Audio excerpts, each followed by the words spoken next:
આપણે પનીરનું શાક બનાવીએ છીએ। સૌથી પહેલાં પનીરના મેં પીસ બનાવી દીધા છે। આ પનીર મેં ઘરે જ બનાવ્યું છે। હવે આ પનીરને આપણે તેલની અંદર તળી લેવાનું છે। તળાઈ ગયું છે, એને આપણે હવે ઠંડા પાણીમાં પીસને લઈ લેવાના છે અને રહી નાખીએ।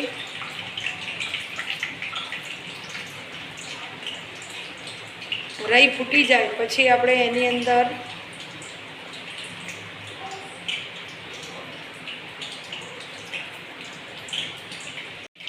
તમે જોઈ શકો છો કે રહી આપણી ફૂટી ગઈ છે।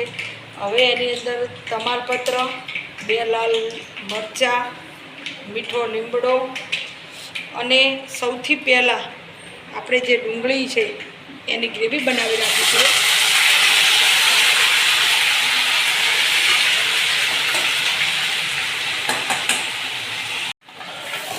જુઓ આપણે ડુંગળીની ગ્રેવી નાખી દીધી છે। ડુંગળીનો કલર બદલાય ત્યાં સુધી એને આપણે ચડવા દેવાની છે। જોઈ શકો છો કે હવે જે ડુંગળી જે આપણે કરી હતી ગ્રેવી એ પણ એનો કલર સહેજ બદામી કલર ઉપર થાય છે। એટલે હવે આપણે ટામેટાનું હવે તેની અંદર અડધી ચમચી હળદર, 1 ચમચી લાલ મરચું અને સ્વાદ અનુસાર મીઠું। એની અંદરથી તેલ છૂટું પડી ગયું છે। છેલ્લે હવે આપણે બજારમાં અવેલેબલ મળે છે પનીર મસાલો, એ મેં પાણીમાં ઓગાળી દીધો છે। એ આપણે આની અંદર ઉમેરીશું।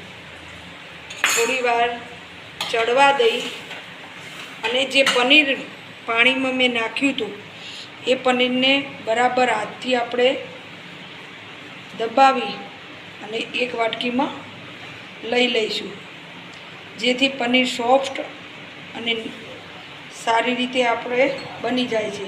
હવે આ પનીરને આપણે જે ગ્રેવી બનાવી સબ્જીની એની અંદર ઉમેરી દઈશું અને જો તૈયાર થઈ ગયું આપણું પનીરનું શાક। સરસ મજાનું તેલ છૂટું પડી ગયું છે।